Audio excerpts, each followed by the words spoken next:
Hi everyone, I'm Cannabis with Daily Nugget News, and I am so excited to team up with Fleckus Talks to give you guys an inside look at the Chaz. So my first question is, this area, people are calling it the Chaz, people are calling it the Chop.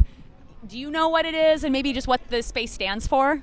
I know CHOP is, what is it?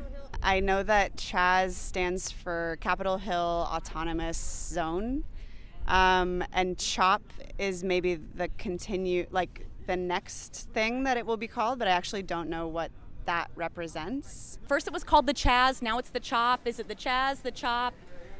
What does the acronym mean? Can you tell us just a little bit about the space? I can't. But what about just like the Chaz in general? Actually, I don't really know what the Chaz is, so I couldn't tell you. But I think it's like some type of grouping or a person's family or something like that. Okay. And I guess, can you tell us a little bit about the space we're in today? People have called it the Chaz. People have called it the Chop. Do you know what it is and what it represents?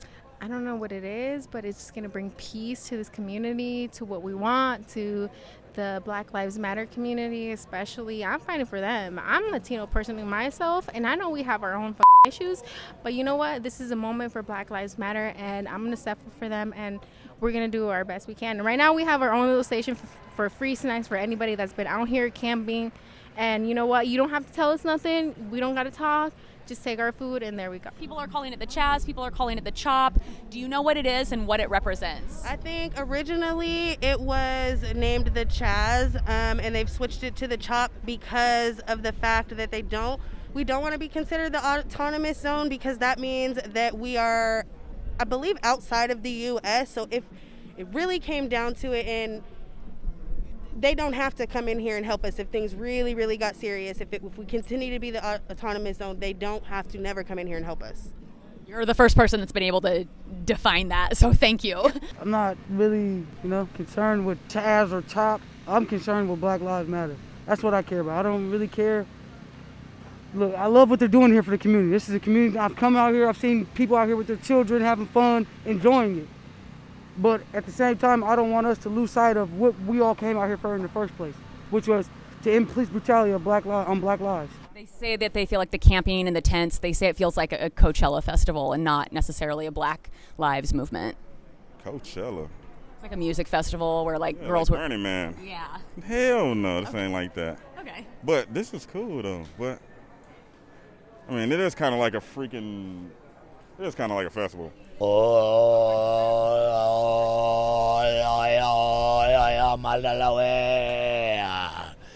Because if we can own OLM together, that is something we can all do together. And our lives matter. What are maybe some misconceptions? The media has made this out to be like a dangerous, violent zone. Have you seen any violence? Maybe what are some media misconceptions versus what you've seen today? When the hell is there ever violence in Capitol Hill? The only violence that I've seen is from the cops. Humans are messy. People are people. So there's going to be discrepancies and conflict, I'm sure, here with humans, because we're humans.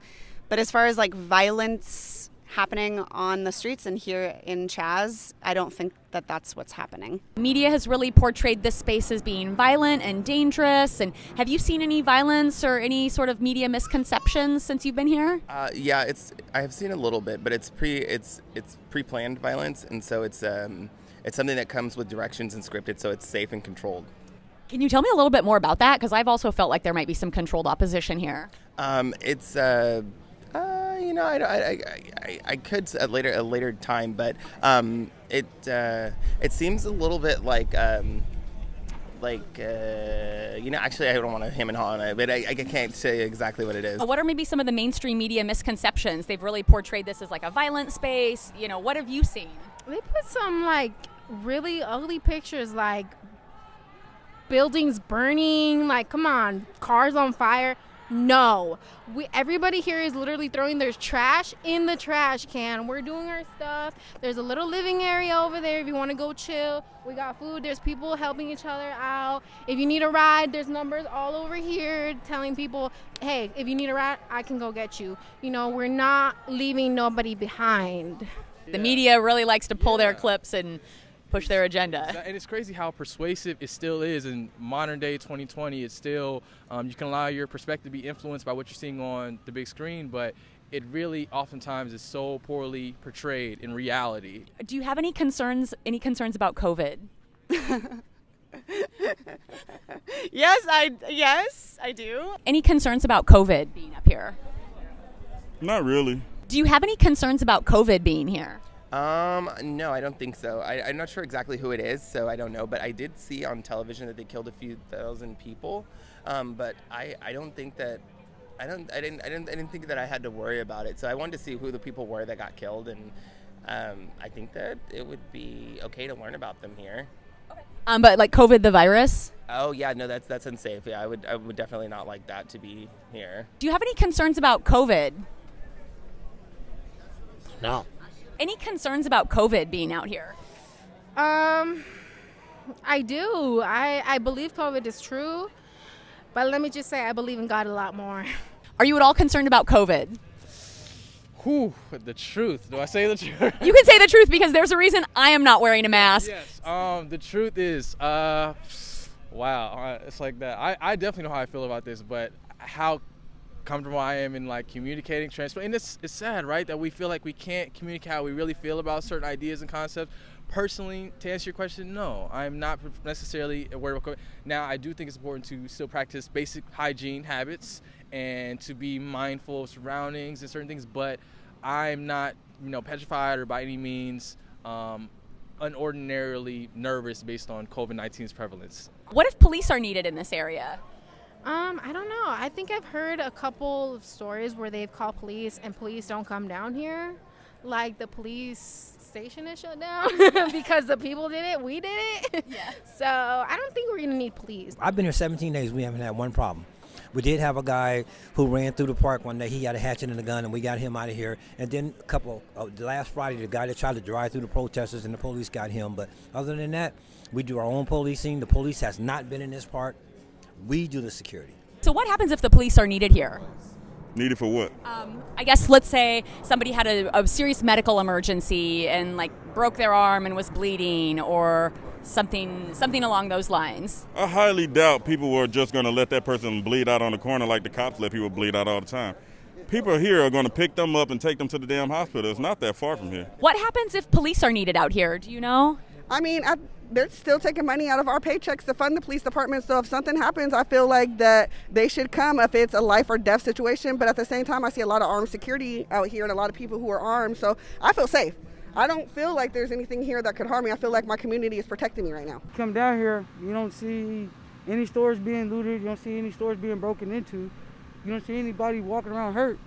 And if they are hurt, there's a medic station to help them. You mentioned that you have helped with being a medic. What is the situation like if someone needs police assistance? The night that my buddy got shot out here, for instance, the police were not allowed to come any further than the block down here, and the medics that were let down here were escorted by other medics and security down here to pick up the individual and then escort it back out. We try and keep it completely as nonviolent as possible.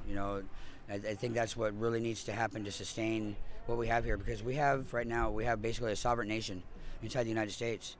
And what really would get their goat is if everybody out here was to go and file out their sovereign citizen papership, we could probably take over this park as our own land. It would be awesome. The message that I want to put out today is that there's not two movements, and like all the news outlets are putting out different stories because every day we hear something different. And we always tell people, if you want to see what's going on, come up here. Just come up here. We will protect you. I'm walking the perimeter from 12 to 7 every night, protecting all our people up here. Because all my friends live here, and most of my friends are gay. For me, when I walk around, it's full of life. It's full of art. It's full of artists creating like new potentials particularly around abolishing how police show up in our communities, and that we don't need the police to do what they do. At nighttime, that's when things happen. When the lights go out in the park, all kinds of people show up. They're partying, they're drinking around on the perimeters, and a lot of stuff happens. I mean, we can't control everything, all on the streets and everything, but when we hear something that goes on here, we're on it. And you see our guys on the barricades, and like, we're security, so there's a lot of us. We had an offensive man out here today, and the day before, and the day before that. And I've talked to security every day. And I let them know today that their option was I would either drag him off the block and take care of it myself, or if anyone was going to stop me, if he was going to choke one more person, touch me, offend another woman in my face, that I would call the boys in blue in for an assault charge, because they have to come. And I would call the assault charge myself, because I think all colors are brethren. And I'm pretty sure that's what ACAB spells. All colors are brethren. One thing that people have talked about is wanting to abolish the police entirely. That's crazy. Why do you think that's crazy? Because imagine if you get rid of the only thing that makes people afraid to commit crimes. If you get rid of the only thing that makes people afraid to commit crimes, that lets people know that, if you fuck up, if they catch you, you could go to jail. People, if that's gone, people are gonna run amok. So no. We need police. We just need good police. There was a video last week of a preacher or something got kind of unruly here, and people subdued him. Did you see anything about that? Yeah, okay. Yeah, it's coming back to me. You're choking me! I don't know that, like, subdued, I wouldn't use the word I wouldn't use the word subdued, but I would use, like, yeah, okay, potentially. Silenced and pushed away. It's a rough look. Yeah, Lord Jesus, give me strength for the back. What does it feel like to get hugged by a homosexual? What does it feel? What does it feel? When it kicks you on the face? I think he was, I think he got the mic, said some hateful things, and the folks in Chaz pushed him out of the physical space so that he wouldn't be continuing to spew hatred. I'll kiss you on the face, buddy. Glory to the King Eternal. What are some misconceptions that you've seen versus what the media is showing us? I think, honestly, I come down here during the daytime and I just watch, take pictures, I take notes, I see things. Honestly, I feel like they come down here and they do the same thing. They watch, they see what type of people are out here, and they pick, and I really hate to say this, but a lot of times they pick the most uneducated person to put on the media to make us look like we are not smart and we don't know what's going on. Yeah, media loves to do that. Yeah. Let me see. Regarding reparations. Yeah, what are your thoughts on reparations? I think that they need to give us a whole lot more than what's been given to us. I feel like we shouldn't have to work as hard as we do to get the reparations that we're owed, and I feel like, you know what I'm saying, it needs to come now, because we're tired of asking for it. What would those reparations look like? They could do more for the black communities. They could put more money into the communities. That goes along with defunding the police. Take some of that money, put it into making community centers. Health care for black women is very important. Put some of that money into us for that. I mean, you can't limit it to a small list. There's a long list of things that we are owed. There's a long list of things that they just need to go ahead and give up. I'm 100% for reparations. I mean, I don't know that there's there is a lot of organized reparations, I think, happening. I'm not sure exactly who the money is going to and from who to whom, but I know that the organizers that I know, the educators that I know, the protesters that I know are doing a lot of work to attempt to reallocate money from old systematic white money to everyone else. I want you to find by the time you leave this autonomous zone, I want you to give $10 to one African American person from this autonomous zone. People were saying that white people had to pay black people reparations. Have you experienced that, or what are your thoughts on reparations? No, I haven't really, honestly. So, yeah. If you find that's difficult, if you find it's hard for you to give $10 to people of color, to black people especially, you have to think really critically about, in the future, are you going to actually give up power and land and capital when you have it? We actually need to reallocate funds to social services, education, support for mental health and emotional health services. So I think I don't know what the logistical pieces are going to be coming out of it, but I do think what it represents is let's move to something else. What we're doing has not been working, and the system has been created to disenfranchise people of color. I'm just going to be honest. Start answering our demands. Start giving us what we're asking for, and y'all can get back in here. We'll give you back what, you know what I mean? Give us what we're asking for, and this doesn't have to be an issue. That's the main issue right now. They say that there's triple the response time if somebody were to call the police, but you're not giving us anything for us to give back to you. So I know it sounds messed up, but if you don't give us what we want, then we can't give you what you want. Do you agree with reparations? Yes or no? Reparations is a complex topic. That it's going to take a lot of work. You got to put a lot of things together, and you can't just give people money. They're gonna do the wrong thing with it. A system has to be set up for that. No, I do believe people need reparations. Jews got reparations. People who were in 9/11, their families got paid. Black people have gotten nothing. Every time, every war we've been in, Christmas Adams was the first man to die for America. He was a black man, but we've never got anything. But then again, I'm not saying that motherfuckers need handouts either. Because I definitely do not recommend handouts. But, it's complicated. The white people, I see you. I see every single one of you, and I remember your faces. You find that African American person and you give them $10. Cash App, Venmo, $10 in your pocket. That's my challenge to you. I'm Lebanese Irish. I'm as dark as half of the people I know out here. And the first thing that was said to me when I sat down to listen to the speakers the other day was that I should get up off the pavement, make room for black brothers and sisters to sit down, and I should go home if I intended to do so much as crack a smile out here or have any fun, because comic relief is obviously not needed in this situation. And Maddie, the woman that spoke, was poignant, beautifully minded, and intelligent. And 95% of what she had to say, she offended me to no day. I think there's a non-hierarchical idea, but also like brown and black voices to the front as much as possible. If we were smart, we'd be closing our eyes blind and speaking to each other before we looked at each other's color. That would make a difference.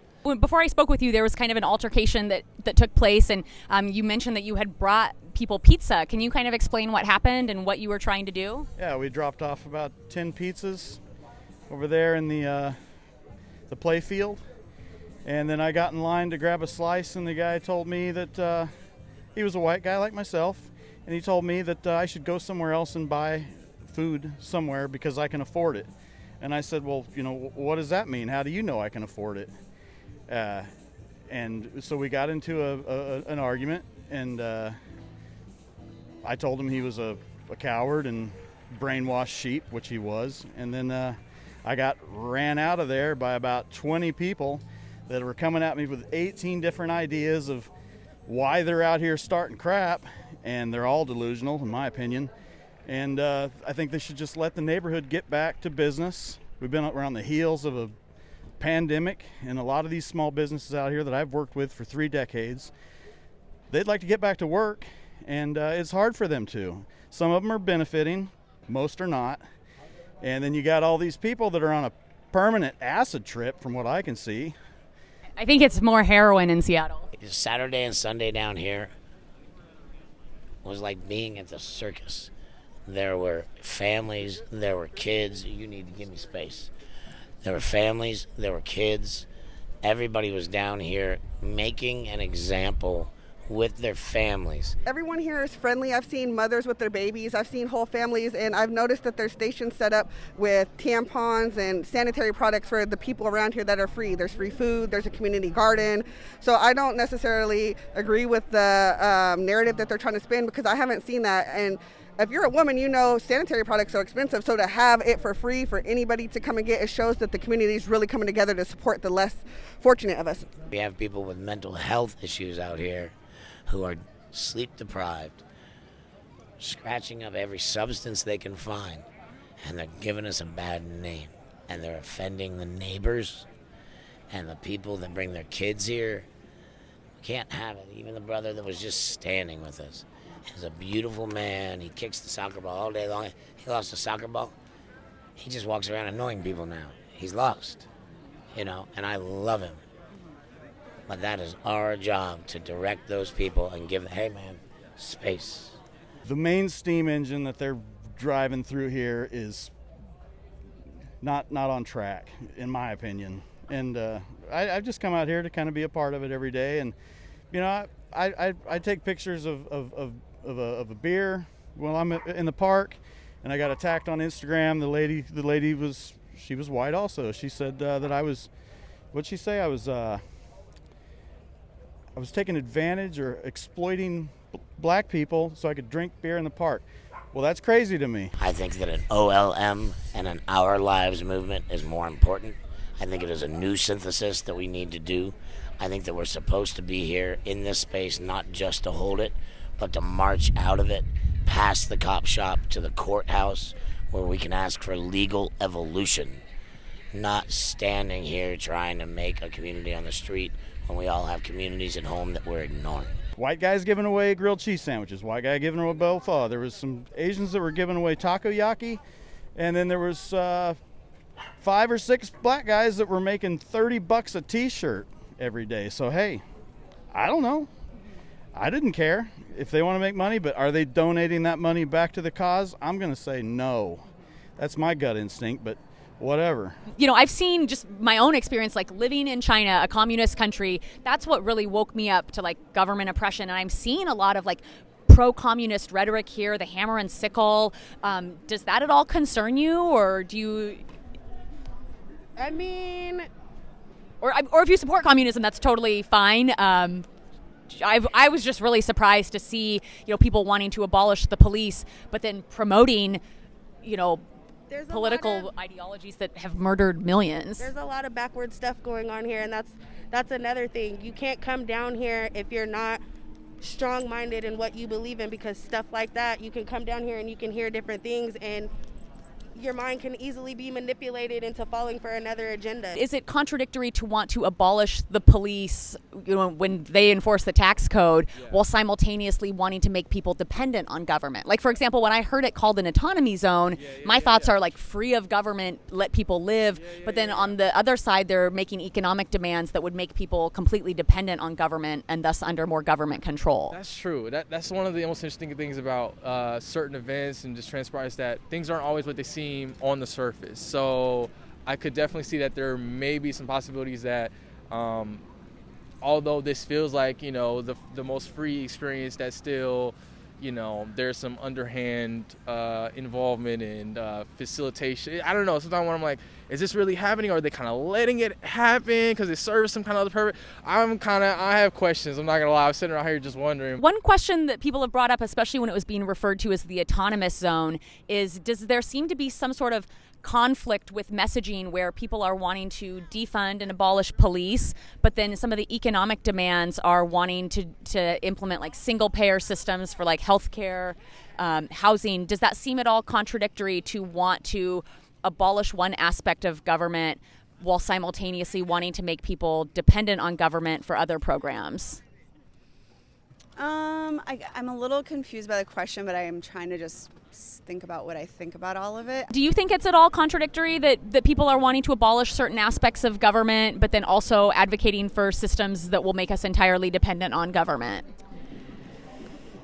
I'm going to skip that question. Okay. Do you think it's contradictory that these people are wanting to demand the abolition of certain government programs while simultaneously wanting to make themselves completely dependent on other government programs?